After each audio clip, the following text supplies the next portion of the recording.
नमस्कार मित्रों, आपका एक बार फिर से स्वागत है। आजकल आपको आश्चर्य होगा कि वैज्ञानिक या मनोविद स्वप्न के माध्यम से हमारे मस्तिष्क में झांकने का प्रयास हो रहे हैं।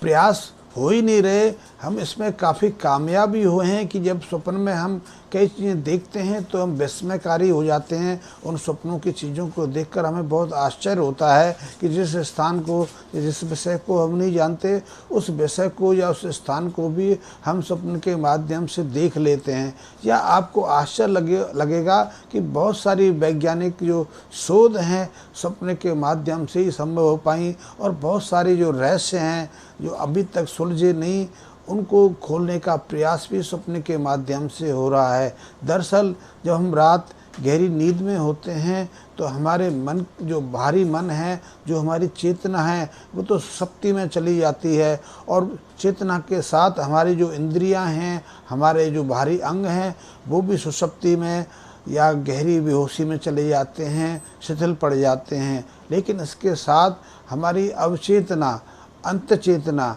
क्योंकि हमने, जो मनुष्यविद ने हमारी चेतना को 7 भागों में बांटा है, और ये तंत्र की योग की पुरानी परंपरा है कि हमारी जो चेतना है उसके 7 तल हैं, 7 स्तर हैं।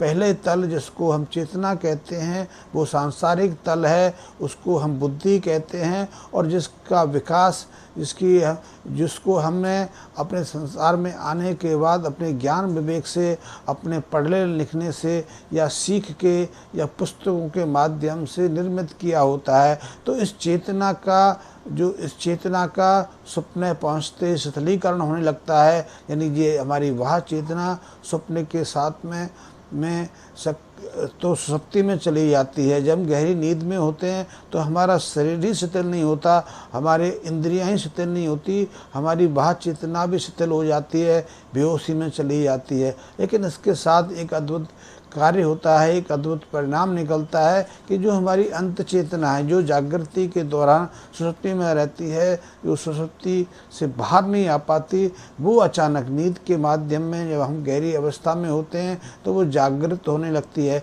और ऐसी गहरी नींद की अवस्था में ही हम स्वप्न देखते हैं, क्योंकि हमारी जो चेतना के तल हैं उनमें बहुत सारे जो स्मृतियाँ, बहुत सारे ज्ञान विवेक और हमारे अनुभव संग्रहित रहते हैं। क्योंकि हम पहली बार तो इस संसार में नहीं हैं, क्योंकि हम तो कई बार इस संसार में जन्म ले चुके, या संसार में ज्ञान विज्ञान का विकास तो सतत चल ही रहा है। तो हमारी जो चेतना है, जिसे बाहरी चेतना कहते हैं, जिसे बुद्धि कहते हैं, उसमें तो अब तक का ज्ञान विवेक हमारे मस्तिष्क में रहता है। लेकिन अंत चेतना में तो हमारे जन्म से लेकर अब तक का सारा ज्ञान संग्रहित है। हमने कहीं सुना, पढ़ा, लिखा, देखा, या हमने किसी से कुछ सीखा, वो सब ज्ञान, वो सब जो हमारा विषय है, वो हमारे अंत चेतना में सुरक्षित है। और चेतना के जो और गहरे तल हैं, उनमें तो उससे पूर्व की अनुभूतियाँ भी संग्रहित रहती हैं। आपको आश्चर्य होगा कि अंत चेतना के जो गहरे तल हैं उनमें गर्भावस्था के या उसके पूर्व की स्मृतियाँ भी सुरक्षित रहती हैं।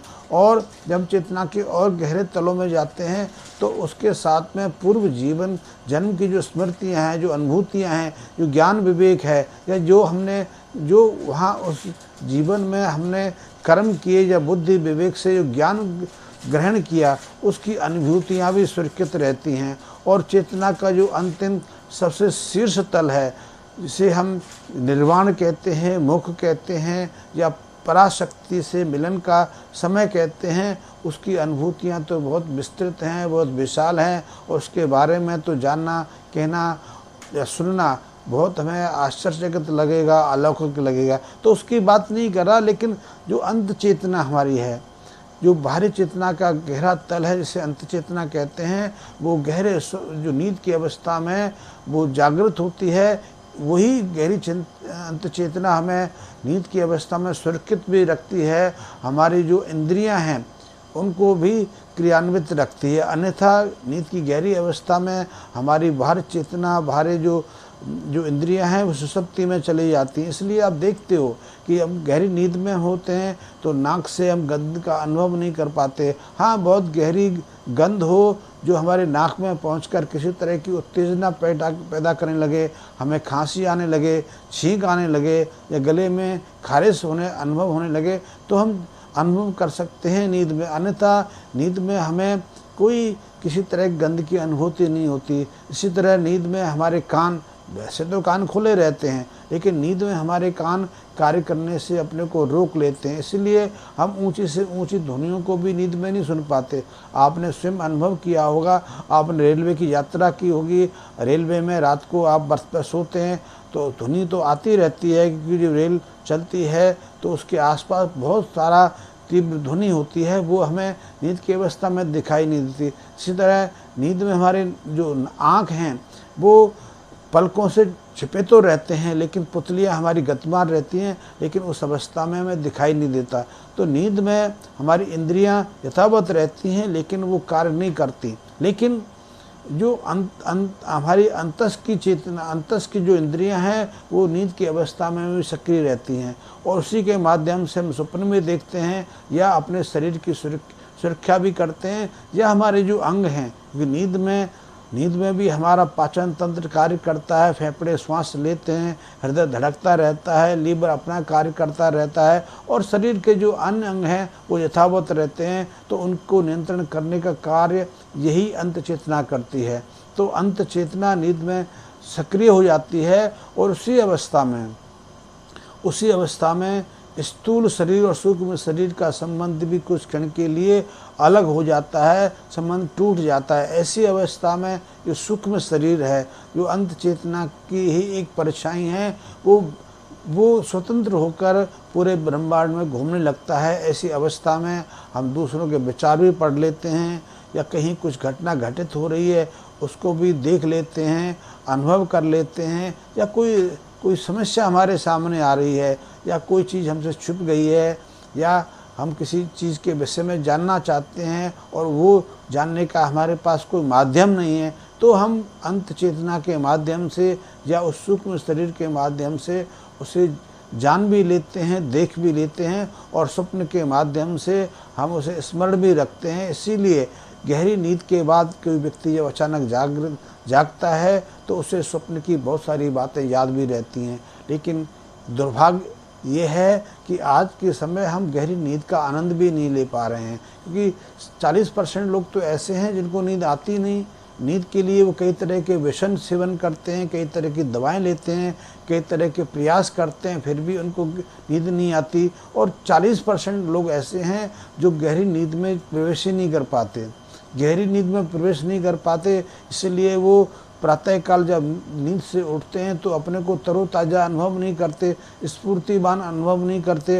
अन्यथा नींद एक बहुत अच्छी शारीरिक प्रक्रिया है जो हमें निरोगता प्रदान करती है, हमारे शरीर को स्वस्थ रखती है, और हमारे जो अंग हैं उनको नया जीवन प्रदान करती है। इसलिए जो गहरी नींद का आनंद लेते हैं वो ज़्यादा स्वस्थ भी रहते हैं, निरोगी भी रहते हैं, उनको सामान्यतः रोगों का सामना नहीं करना पड़ता, और वो शतायु रहते हैं, लंबी उम्र का आनंद भी लेते हैं। लेकिन जैसे जैसे नींद की अवधि घटती जा रही है, या नींद की गहराई, जो गहरी नींद होनी चाहिए वो घटती जा रही है, इसके साथ ही हमारे स्वास्थ्य में भी गिरावट आती जा रही है, क्योंकि हम उतली नींद के अंदर वो शीतलता प्राप्त नहीं कर पाते। क्योंकि गहरी नींद में हम होते हैं तो शरीर के अंदर कई तरह की प्रक्रियाएं अपने सामान करने के प्रयास में लग जाती हैं। दिन भर हमारे शरीर में कई तरह की टूट फूट होती है, कई तरह के अनावश्यक व्यर्थ पदार्थ संचित होते हैं। तो ऐसे व्यर्थ पदार्थों को बाहर निकालने या टूट फूट को दुरुस्त करने की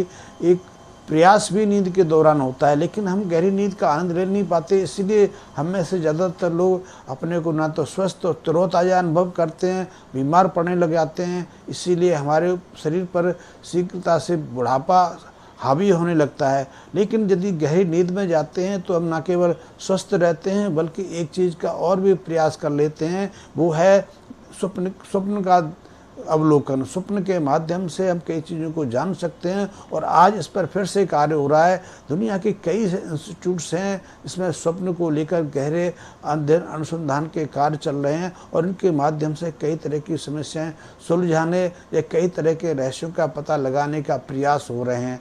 स्वप्न के माध्यम से एक व्यक्ति को गहरी नींद में सुलाने के बाद जब उसको स्वप्न आता है तो दूरस्थ स्थानों की झांकी देखते हैं, दूरस्थ स्थानों की बातों को पता लगाते हैं या किसी के दूसरे के मन को पढ़ने का प्रयास किया जाता है। हाँ, स्वप्न के माध्यम से कुछ ऐसे प्रयास भी चल रहे हैं। यदि कोई विद्यार्थी किसी कठिन विषय से भागता है, किसी विद्यार्थी को कठिन विषय सहजता से आत्मसात नहीं होता, कठिन विषयों को समझने में, पढ़ने में या स्मरण रखने में परेशानी होती है, तो स्वप्न के माध्यम से या नींद के दौरान हम उनको उस विषय से आत्मसात कराने के प्रयास भी करते हैं और उसके माध्यम से हम उस विषय को उसको पढ़ा देते हैं।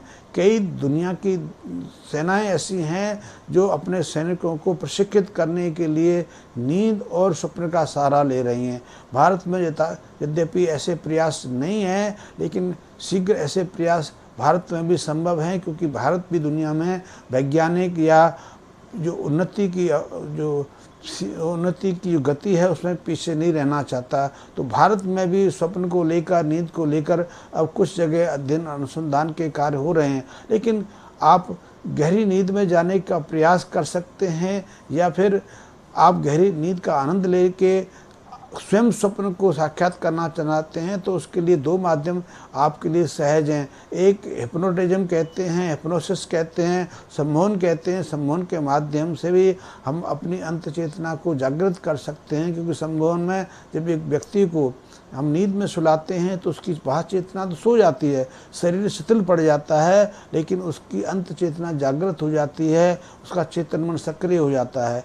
लेकिन हिप्नोसिस की सम्मोहन विज्ञान की एक सीमा है, उससे हम अधिकतम गहराई में प्रवेश नहीं कर सकते। लेकिन ध्यान की जो गहरी अवस्था है वो हमें किसी भी सीमा तक ले जा सकती है। ध्यान की जो अंतिम अवस्था जिसे समाधि कहते हैं, वो तो घटित ही उस अवस्था में होती है जब हम गहरी अंत चेतना की अवस्था में रहते हैं और उस अवस्था में हम तीसरे चौथे तल पर रहते हैं। कभी कभी कुछ लोग ऐसे भी होते हैं, कुछ योगी या संत ऐसे हैं जो चेतना के अंतिम सातवें तल पर भी पहुंच जाते हैं, तब उनका ब्रह्म साक्षात्कार का जो प्रयास है वो सफल होता है। लेकिन मैं उसकी बात नहीं करता। यदि आप स्वप्न के माध्यम से अपने कुछ प्रयासों को सुलझाना चाहते हैं, स्वप्न के माध्यम से अपने जीवन की कुछ समस्याओं का समाधान करना चाहते हैं, तो उसको आप ध्यान की उथली अवस्था में पा सकते हैं या फिर हिप्नोसिस के माध्यम से, सम्मोहन के माध्यम से भी उसको साक्षात को सफल कर सकते हैं। तो स्वप्न के माध्यम से आजकल गहरे प्रयास चल रहे हैं। ऐसे प्रयास हैं कि व्यक्ति को गहरी निद्रा में ले जाके स्वप्न दिखाने के लिए, स्वप्न देखने के लिए बाध्य किया जाता है और उसके स्वप्नों की जो गतिविधि है उसे EEG मशीन के द्वारा मापन किया जाता है। फिर जब उसे हम स्वप्न से, नींद से बाहर लेके आते हैं तो उसके अनुभवों को लिखा जाता है, उसका विश्लेषण होता है और उस विश्लेषण के माध्यम से कई तरह की समस्याओं का, कई तरह की जटिलताओं का समाधान निकाला जाता है। कई तरह की जो वैज्ञानिक खोजें भी इसके माध्यम से होने लगी हैं। तो स्वप्न एक हमारे लिए माध्यम बनने लगा है अपने मस्तिष्क में प्रवेश करने का। स्वप्न के माध्यम से रोग विज्ञान में, चिकित्सा के क्षेत्र में भी कई प्रयोग हो रहे हैं कि स्वप्न के माध्यम से कई जटिल असाध्य बीमारियों को हम डायग्नोस करने में, उनके निदान खोजने में भी सफल हो पा रहे हैं। तो स्वप्न एक माध्यम बनने वाला है। निकट भविष्य में मनुष्य जाति के लिए ये एक अद्भुत प्रक्रिया साबित होने वाली है। और हाँ, अब मैं आपसे एक रिक्वेस्ट करूंगा कि यदि आपको मेरे वीडियो पसंद आते हों, विषय में थोड़ी बहुत रुचि आपको लगती हो, तो मेरे इस चैनल को सब्सक्राइब भी कर लें। और अब तक यदि आपने मेरे चैनल को यदि बेल आइकन को प्रेस नहीं किया है तो एक बार बेल आइकन को प्रेस कर लिए। धन्यवाद।